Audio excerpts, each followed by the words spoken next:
What is up, people? I hope you guys liked the intro that I did.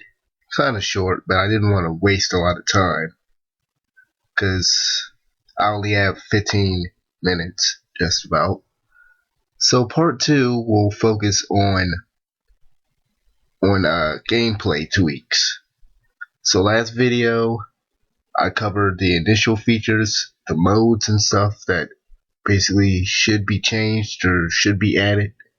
Just all the stuff outside of combat. But there is one thing that I forgot to mention, which I'll cover. That will be the first thing that I will cover today.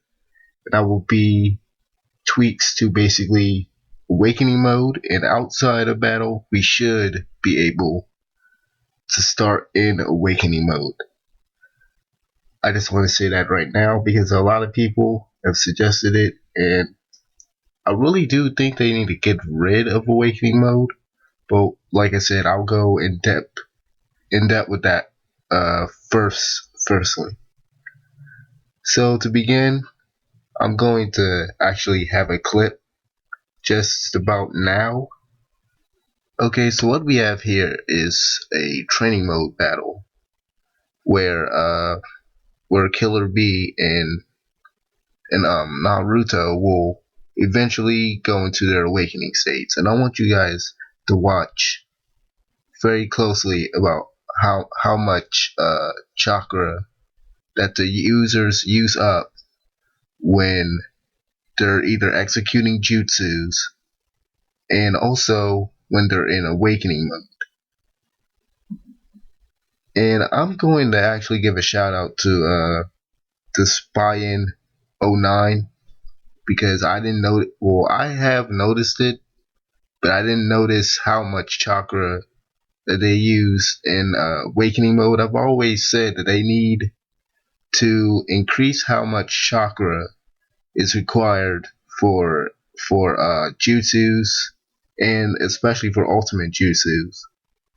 And you'll see from one of these, you'll see when Naruto attacks and he does his ultimate, how much chakra he actually used up. It's ridiculous. He didn't use up that much. And also in awakening mode, like I was saying, Spyin09 did notice how much chakra that the players would use, and it's almost ridiculous the small amount of chakra that is used in awakening mode versus in your normal state. So in Storm 3, they definitely need to balance that out. So for awakening mode, they definitely need to make it so that when you use a jutsu, you take away a lot more chakra when you use it, versus in normal mode they also need to do the exact same thing but a little less.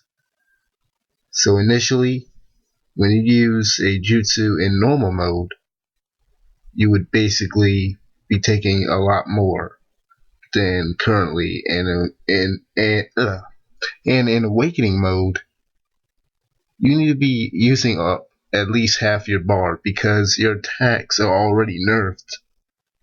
I mean, awakening mode already gives the player a huge advantage over someone who's in normal state, so it's kind of unfair how it is now. And going into what I said earlier about starting in awakening mode, if they do add this, which I'm pretty sure they're going to eventually do it because a lot of people want to start in awakening state. Now the problem with that is you'll be at a disadvantage unless they actually keep your health at 100 when you start the match, which would be unfair. So when you start the match, you should already be on red, but then that's kind of giving a disadvantage to the player that chose to be in awakening state. But then again, that's a choice. So what I would also propose, and like I mentioned earlier, I'm kind of conflicted on the subject of awakening mode because I think it's kind of cheap. I've lost so many matches from people just being in awakening state and using cheap but Naruto in Nine Tails mode as he is now, and they wiped the floor with me. I think that Awakening is a very cheap comeback, and yeah, if they were to take that out, which I think they should just let all the Awakening modes be in be separate characters, and then just take their damage down a little, so that everything will be fair. I think it's a lot. I think it would be a lot better this way. But then again, a lot of people wouldn't like to have clones taking up a lot of the character slots. But if they do this correctly, it would definitely be beneficial in the end game. So yeah, those are my thoughts on Awakening mode. Just about. So we're probably gonna So I'm gonna move on to a different subject now. Next, I want to cover ways that CC2 can improve the online aspect of the game with the gameplay in mind, so that spammers won't even have a chance to basically muck up the online experience this time. So one of the first things that I want to address is the chakra dash. And I want to point out another thing that was said in Spy 09's review of Generations, which is basically that there's no defensive aspect of this game. Like there's no way to be defensive in this game. There's not a lot of choices that you have in order to defend yourself. There's a lot of offensive choices, of course, especially with the added ninja move cancel.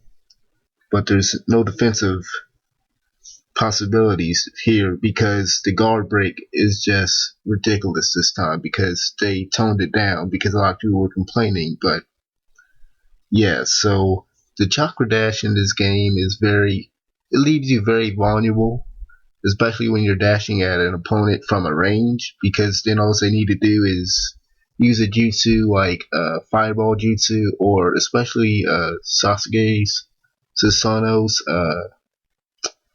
Amaterasu jutsu that a lot of people use to try to keep their distance from their opponent. So what I would suggest, because I know they've already tweaked part of the chakra dash already to include the ability to stop your chakra dash midway. So what they need to do is allow us to control our chakra dash fully instead of just allowing us to either go forward or backward. They need to allow us to go sideways, which is left and right, or to give us control over the chakra dash. That way, our opponents won't really see where we're going, or won't be able to predict where we're going either forward or backward, and so that we'll have more mobility and more chances to basically dodge jutsus that are projectiles and like fireball jutsu and stuff. And I'm replaying this clip multiple times just to basically stress my point that something needs to be done with the chakra dash. But it's not only that. So next I'm probably gonna So next we're gonna get into the whole spammy aspect, which is basically the whole thing of what I'm talking about. I'm sorry, I'm kind of rambling right now. Just trying to get all of this out at a reasonable time frame. Wow, I'm almost close to the 15-minute mark, so I'm gonna wrap this up. So basically, what I've had an idea for, and a lot of people have been suggesting it, and I hope that if people keep sending CC2 requests for this, that they'll add it. But tag team battles like in Broken Bond, like you're seeing here, that would be awesome, especially for online. As long as you're not as long as they don't put you with a random person, because a lot of people like to troll and everything. But imagine you playing with your friend or friends if they make it 3-on-3. It'd be kind of great, but As long as it's tag battles, I don't see them. Well, I really don't see them doing it two versus two simultaneously because there'd be a lot going on, especially for online. But this aspect, that would be great. It would make the combat more fresh, and it would add another dimension to how battles really play out generally.